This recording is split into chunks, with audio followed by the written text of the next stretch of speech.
Hey everybody, Rich here. Money is tight for a lot of people these days, so when you can get good, cheap gaming, oh yeah, that's good stuff right there. Steam is arguably one, if not the most popular game distribution system for the PC and now for the Mac as well. And there are ways to go through this thing where you can find cheap games that are not only cheap but good. And I'm going to show you how to do that on the main Steam website, which is steampowered.com. Scroll all the way to the bottom, and where it says shop by category, hover over that, and there's games under $10. This is only the first step, however, because there's a difference between cheap and good. So the next step to take is on the right sidebar here, there's all games under $10, which is 888 of them. And there's one more step after that is just to simply sort by Metascore. Now the Metascore actually shows how many people are actually playing this thing and its popularity rating. This is not a rating by Valve, who runs Steam. This is just how many people are actually using this within the system. Anything above a 75 is usually a safe bet that the game is going to be good. You'll see a nice mix of old and new titles here. It's not just all old stuff, as commonly believed.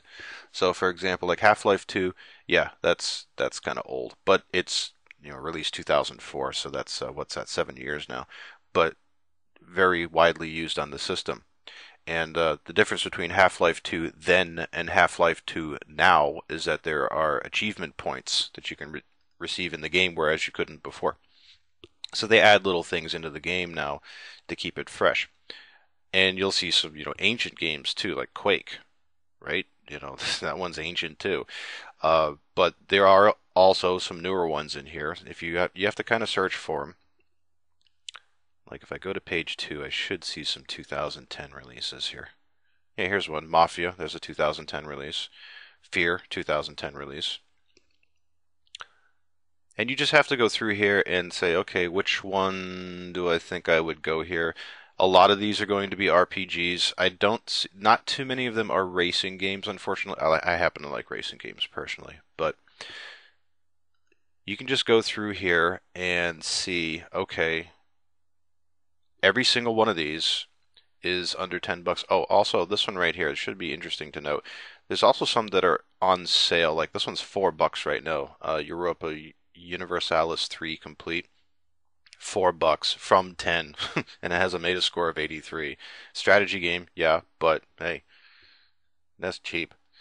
So you can go through here and find some good cheap gaming as long as you pay attention to the Metascore. And I'm also going to say in closing that the Metascore is not the end all be all of whether you should buy the game or not.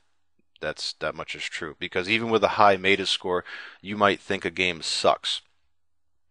However, at least with a high Metascore, you can say, okay, well, other people like this, so maybe I will too. And then you can just look at the title of the game and go on YouTube and search for gameplay videos to see, oh, okay, am I going to like this or not? So it's an easy way to find some good cheap games. And yeah, I mean, like I said, money's tight these days, and it's a far cry from a $5 game or a $10 game compared to a $40 game.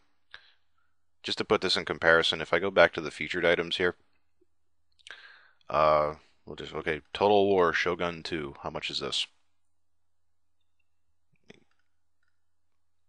Yep, $50. $50. And it's not even available yet, when you want to pre-order something like this. That's how much of the difference is in cost between a really popular new title and the under $10 thing. I mean, look at that. That's comparing $10 to $50. That's insane. I mean, it's par for the course these days. True enough, par for the course. You're going to spend that for gaming.